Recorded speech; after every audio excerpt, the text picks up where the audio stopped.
Please subscribe, hit the like button, and let us know in the comments where you are watching from. My name is Caroline Mitchell, and I found my 14-year-old daughter Sophie's diary hidden under her mattress, describing years of psychological and physical abuse from my husband, David. The entries detailed threats, manipulation, and violence I'd never witnessed. I spent 6 months documenting everything before ensuring David lost his career, freedom, and future.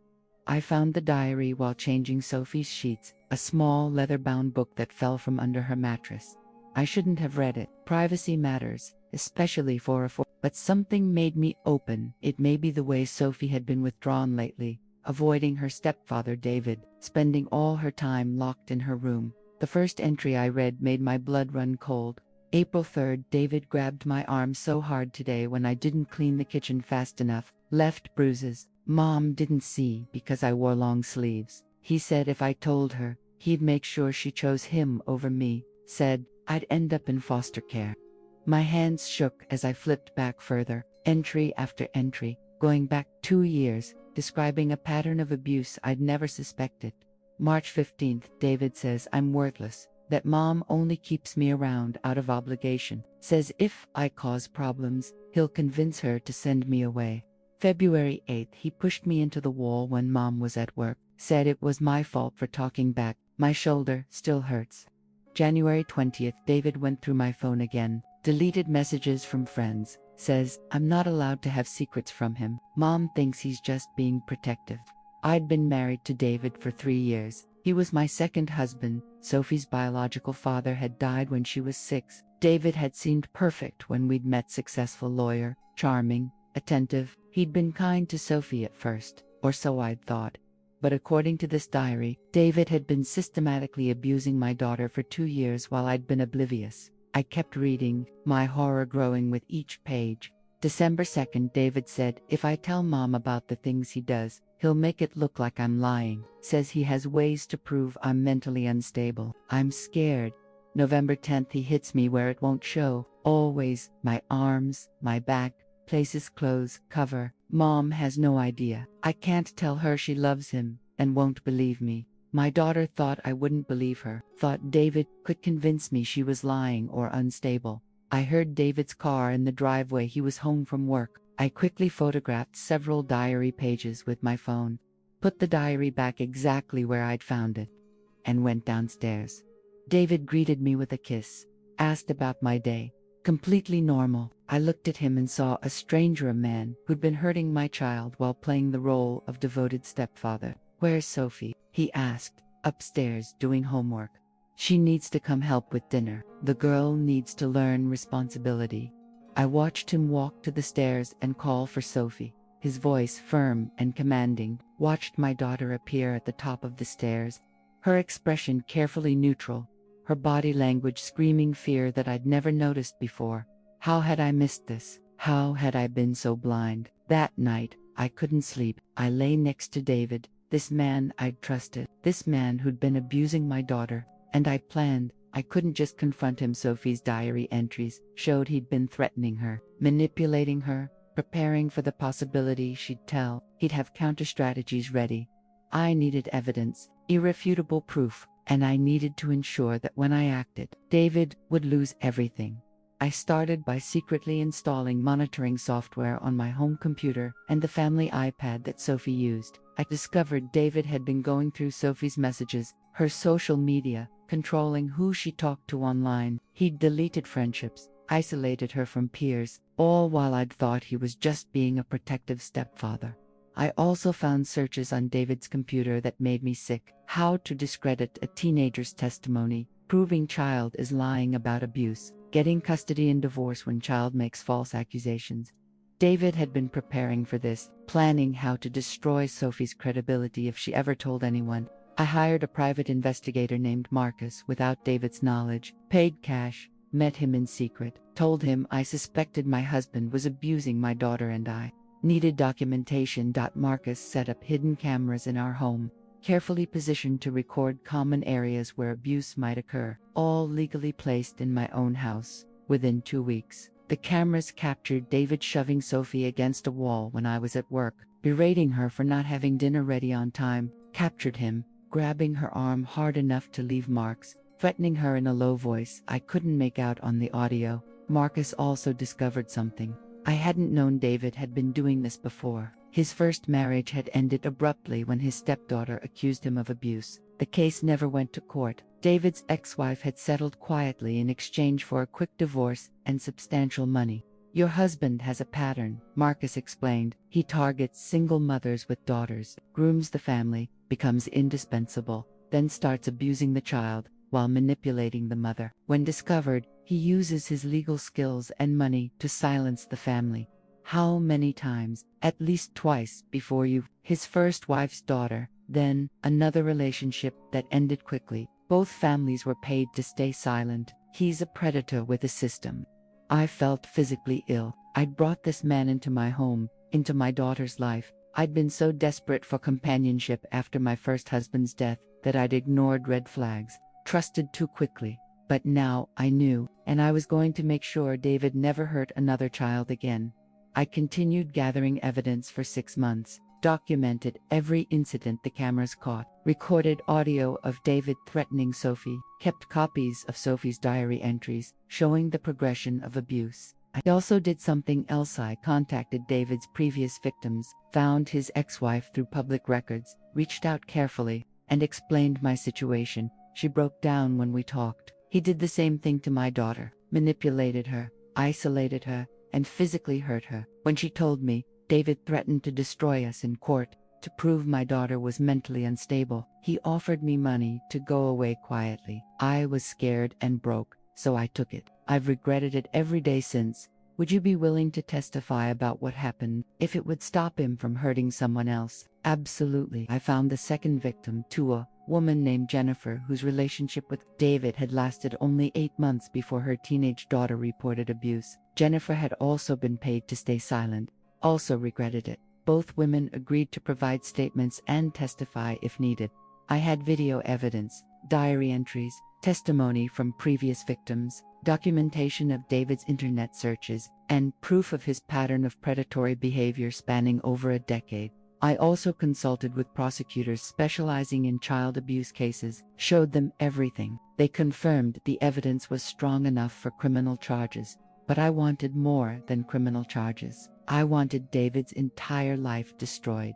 David was a partner at a prestigious law firm specializing in family law. Irony wasn't lost on me that he built his career advocating for families while abusing children at home. Contacted the State Bar Association anonymously, providing documentation of David's abuse and his history of paying victims to stay silent. The bar opened an investigation. I also contacted his law firm's managing partners through a confidential ethics hotline, provided evidence that one of their partners was a child abuser with a documented pattern spanning multiple families. The firm launched an internal investigation. Meanwhile, I prepared Sophie for what was coming. Sweetheart, I found your diary. I know what David's been doing to you. Sophie's face went white with terror. Mom, no, he said if you found out. I know what he said, and he was wrong. I believe you. I've been gathering evidence for months. Everything he's done is documented. He's not going to hurt you anymore, and he's not going to be able to convince anyone you're lying. Sophie started crying, the kind of deep, relieved sobs that come from years of carrying impossible weight. I thought you wouldn't believe me. I thought he'd convince you I was making it up. Never. You're my daughter. You'll always be my priority. And David is going to pay for what he's done to you to other girls before you. I showed Sophie the evidence I'd gathered, the testimony from David's previous victims, and the criminal charges being prepared. When I move forward with this, it's going to be public. People will know. Are you ready for that? Will he go to prison? If I have anything to do with it, yes, for a long time. Then I'm ready. I filed for divorce with a specialized attorney who handled domestic violence and child abuse cases. The divorce filing included detailed allegations of abuse, restraining orders for Sophie's protection, and emergency custody orders. Simultaneously, prosecutors filed criminal charges, multiple counts of child abuse, assault, terroristic threats, and a pattern of abuse spanning various victims. The law firm suspended David immediately pending investigation. The Bar Association suspended his license. Within 48 hours of my filing, David went from successful attorney to unemployed, facing criminal charges, barred from his home and daughter. He tried to call me hundreds of times. I never answered. His lawyers tried to negotiate, offering money, begging me to drop the charges, and suggesting that Sophie had misunderstood his discipline. My attorney's response was simple. Your client is a child abuser with a documented pattern spanning over a decade. These charges will proceed to trial. Mrs. Mitchell will accept nothing less than maximum prosecution. David's lawyers tried another tactic, claimed Sophie was a troubled teen, that the diary entries were fantasy, that I was manipulating her in a bitter divorce. We released the video evidence, footage of David shoving Sophie, grabbing her, and threatening her. His voice captured clearly, his face visible, undeniable proof. We also released testimony from his previous victims, showing this was a pattern of behavior, not a one-time incident or misunderstanding. David's defense collapsed. His attorneys advised him to take a plea deal. He refused, insisting on a trial, convinced his legal skills would win a jury. He was wrong. The trial lasted 3 weeks and destroyed what remained of David's reputation. Sophie testified about years of abuse, the physical violence, the psychological manipulation, the threats that kept her silent. She was poised, clear, heartbreaking. The jury watched a 14-year-old girl describe being terrorized in her own home. David's ex-wife testified about the same pattern with her daughter. Jennifer testified about David's abuse of her daughter. 3 separate families, 3 separate teenage girls, identical patterns of behavior. The defense tried to attack their credibility, suggesting they were coordinating lies, and claiming David was being targeted by bitter ex-partners. Then we showed the videos. David is on camera, shoving Sophie, threatening her, his face twisted with rage. Audio recordings of him telling her she was worthless, that no one would believe her, that he'd make sure she was taken away if she told.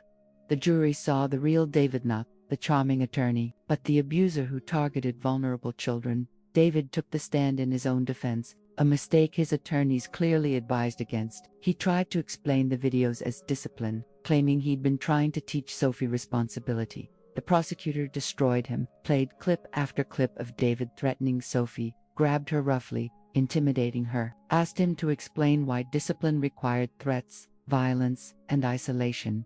David had no good answers. His composure cracked. He became defensive, angry, and blamed Sophie for being difficult, and blamed me for not controlling my daughter better. The jury saw it, the real David, the abuser behind the mask, the man who couldn't hide his contempt for the child he'd been hurting. They convicted him on all counts, 23 separate charges across multiple victims and incidents. The judge sentenced him to 18 years in prison, with no possibility of parole for 12 years. You're a predator who used your legal knowledge to target and abuse vulnerable children. You manipulated families, silenced victims, and showed no remorse. This sentence reflects the severity of your crimes and the need to protect the community. But David's criminal conviction was only the beginning of his destruction. The state bar permanently disbarred David for moral turpitude and criminal conduct. He'd never practiced law again. His law firm not only fired him but also sued him for reputational damage, claiming his crimes had cost them clients and standing. The firm won a civil judgment that took what little David had left. I also filed civil suits on Sophie's behalf and helped David's previous victims file their own suits. We won substantial damages money David didn't have, but that would burden him forever through garnished wages once released from prison. David's family initially defended him, claimed Sophie was lying, and suggested I'd manipulated her. I sent them the video evidence, the testimony from other victims, and the trial transcripts. His parents stopped visiting him in prison. His siblings publicly distanced themselves. His professional network evaporated completely. But I didn't stop there. I wanted David's destruction to be permanent, irreversible, a warning to any other predator who thought they could target children and escape consequences. I contacted every major news outlet, provided them with full documentation of David's crimes and pattern of abuse. His case became national news. Prominent attorney convicted of systemic child abuse. I gave interviews about the warning signs I'd missed, the ways predators groom families, and the importance of believing children. David's name and face were everywhere, permanently associated with his crimes. I also started a foundation focused on helping families recognize and escape child abuse situations, used the publicity from David's case to raise millions for prevention and victim support. Every article about the foundation mentioned David's crimes. Every dollar raised was a reminder of what he'd done. I turned his evil into something that would help others, while ensuring his name remained synonymous with predatory behavior. Sophie went through extensive therapy, processing years of abuse. It was hard, painful work, but she healed. She's now 20, in college, studying psychology to help other abuse survivors. She's strong, resilient, and successful. David is 51, serving year 6 of his 18-year sentence. He's been attacked by other inmates multiple times. Child abusers are targeted in prison. He's been moved to protective custody for his own safety, essentially solitary confinement. According to reports from the prison, David's mental state has deteriorated significantly. The isolation, the guilt, the complete loss of everything he built it's destroyed him psychologically. His health is failing. The stress has caused multiple medical issues. He'll likely die in prison before his sentence ends.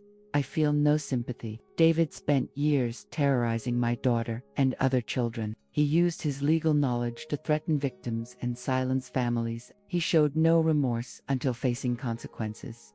10 years after I found Sophie's diary, David has lost everything: freedom, career, family, health, reputation, and future. His name is used in training materials for recognizing predatory behavior. His case is studied in law schools as an example of professional misconduct.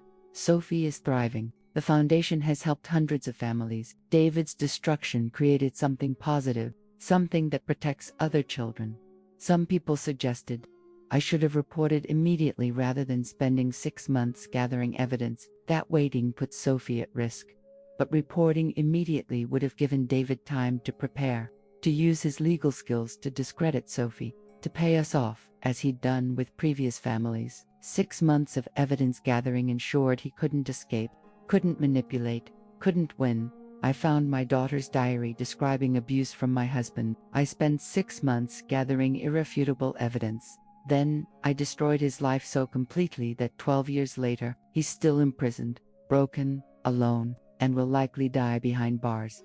David thought he could abuse my daughter and silence her with threats. He thought his legal skills would protect him. He was wrong, and he'll spend what remains of his life paying for that mistake.